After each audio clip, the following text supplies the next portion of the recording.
আমি মনে করি নির্বাচন কমিশন এই নির্বাচনে শিক্ষার্থীরা যাতে ভোট দিতে না আসে তারা সেই চকের কাজ করছে। আরে ভাই, আপনি যদি কার্জনের মেল বিল্ডিং এ ভোট নিতে পারেন তাহলে ভোটার ডিপার্টমেন্টে নেন। আমাদের পক্ষ থেকে প্রাথমিকভাবে আমরা বলেছিলাম পরীক্ষার যে কার্যক্রমগুলো আছে সেগুলো যদি বিবেচনা করা যায় তাহলে যারা প্রার্থী আছে তাদের জন্য সুবিধাজনক হয়। কিন্তু দুঃখজনক হলেও সত্যি যে আমাদের বিশ্ববিদ্যালয়ের প্রশাসন নির্বাচন কমিশন নির্বাচনের কয়েকদিন আগে থেকে নির্বাচনের পরদিনও বন্ধ রেখেছেন। তারা 9 তারিখে নির্বাচন, 10 তারিখে তারা বিশ্ববিদ্যালয় বন্ধ রেখেছেন। পুরো একটা সপ্তাহে শুধুমাত্র একদিন ক্লাস, যার কারণে আমরা দেখতে পেয়েছি প্রথম বর্ষের শিক্ষার্থী যারা আছেন সেই সাথে সাথে হলে যাদের সেমিস্টার ফাইনাল সেমিস্টার ব্রেক চলে অথবা যাদের পরীক্ষা চলে তাদের ভিতরে ভোট প্রদানের ক্ষেত্রে একটা অনাগ্রহের সৃষ্টি হয়েছে। ঢাকা বিশ্ববিদ্যালয়ের প্রায় অর্ধেকের মতো শিক্ষার্থী অনাবাসিক এবং এই অনাবাসিক শিক্ষার্থীদের যাতায়াতের জন্য বিশ্ববিদ্যালয় প্রশাসন সুস্পষ্ট কোন ধরনের নির্দেশনা দেবেন এখনো সেটা আমরা হাতে পাইনি, এখনো সেটা জানতে পারিনি। সেই সাথে সাথে দীর্ঘ বন্ধের কারণে তারা ভোটের দিন আসবেন কিনা সেটা নিয়েও সন্দেহের সৃষ্টি হয়েছে।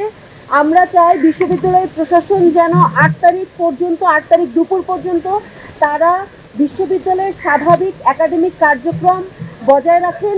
সেই সাথে সাথে 10 তারিখ তারা যে বন্ধ ঘোষণা করেছেন সেই বন্ধ ঘোষণা যেন প্রত্যাহার করেন, কারণ 9 তারিখে নির্বাচনের পরে আমরা আশা করছি এখনো পর্যন্ত উৎসবমুখর পরিবেশ আছে, যে সহনশীল ক্যাম্পাস আছে সেটা নির্বাচনের পরেও বজায় থাকবে। যদি নির্বাচনে রাজনৈতিক দলগুলোর পক্ষ থেকে কোনো ধরনের অস্থিরতা তৈরি না হয়, আমরা আশা করছি সেটা হবে না, এবং যদি না হয় তাহলে নির্বাচনের পরের দিন কেন বন্ধ থাকবে এই প্রশ্নটা আমাদের মনে বারবার আমাদেরকে কোনো একটা দিকে সন্দেহ সৃষ্টি করে দেয়। আমরা বলতে চাই নির্বাচনের পরের দিন ঢাকা বিশ্ববিদ্যালয় ক্যাম্পাসে উৎসবমুখর পরিবেশ থাকুক। যারা নির্বাচিত হয়েছে তারাও শিক্ষার্থীদের সাথে সরাসরি মোলাকাতের সুযোগ পাক। এই সুযোগটা করে দেওয়া বা নির্বাচনের উৎসবমুখর পরিবেশকে ধরে রাখার জন্য নির্বাচনের পরের দিন অর্থাৎ 10 তারিখ একাডেমিক কার্যক্রম চালু রাখাটা খুবই জরুরি।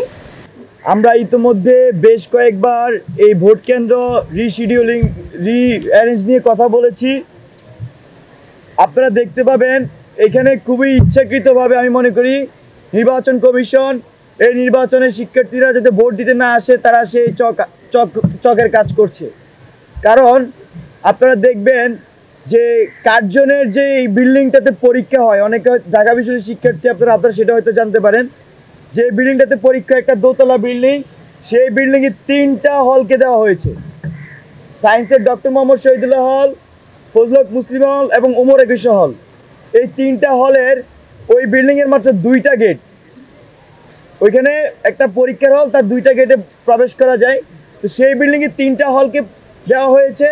তো সেই 3টা হল কোনোভাবে এটা ফিজিবল না সেখানে ঠিকঠাকভাবে ভোট দেওয়া। সেখানে যেটা হবে দীর্ঘ লাইন হবে, শিক্ষার্থীরা অসহ্য হবে, অনেকে সেখান থেকে ভোট না দিয়ে চলে যাবেন, অনেকে রুম থেকে যখন এই তথ্যটা শুনবেন দুপুরবেলা ভোট দিতে যাবেন সে পর আর দিতে যাবে না। তো এই ধরনের আশঙ্কা কিন্তু সেখানে আছে।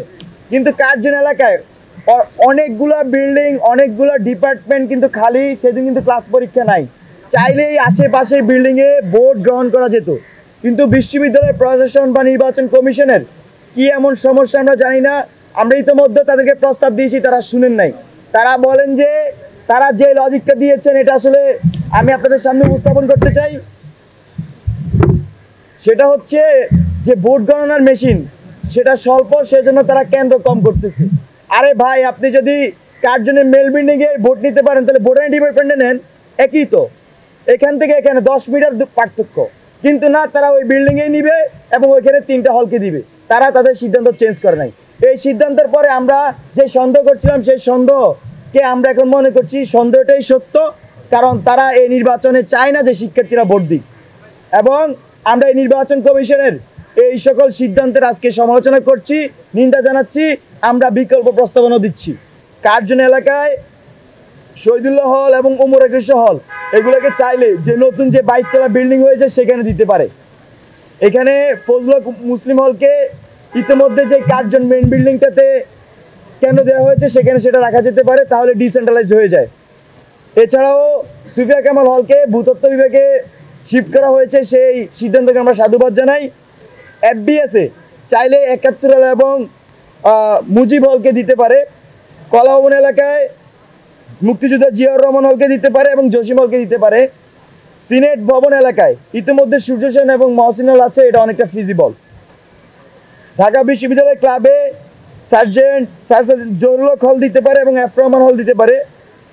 উদয়ন স্কুলের এখানে সবচেয়ে ফিজিবল হচ্ছে এস এম হল এবং যদি জগন্নাথ হলকে দেওয়া হয়, তা আমরা সেই দাবি জানাচ্ছি। আইএমএল এর শামসুন্নার হলকে দিতে পারে, কারণ শামসুন্নার হল থেকে বের হয়ে এসে এখানে কিন্তু আইএমএল খুব বেশি দূরত্ব নয়।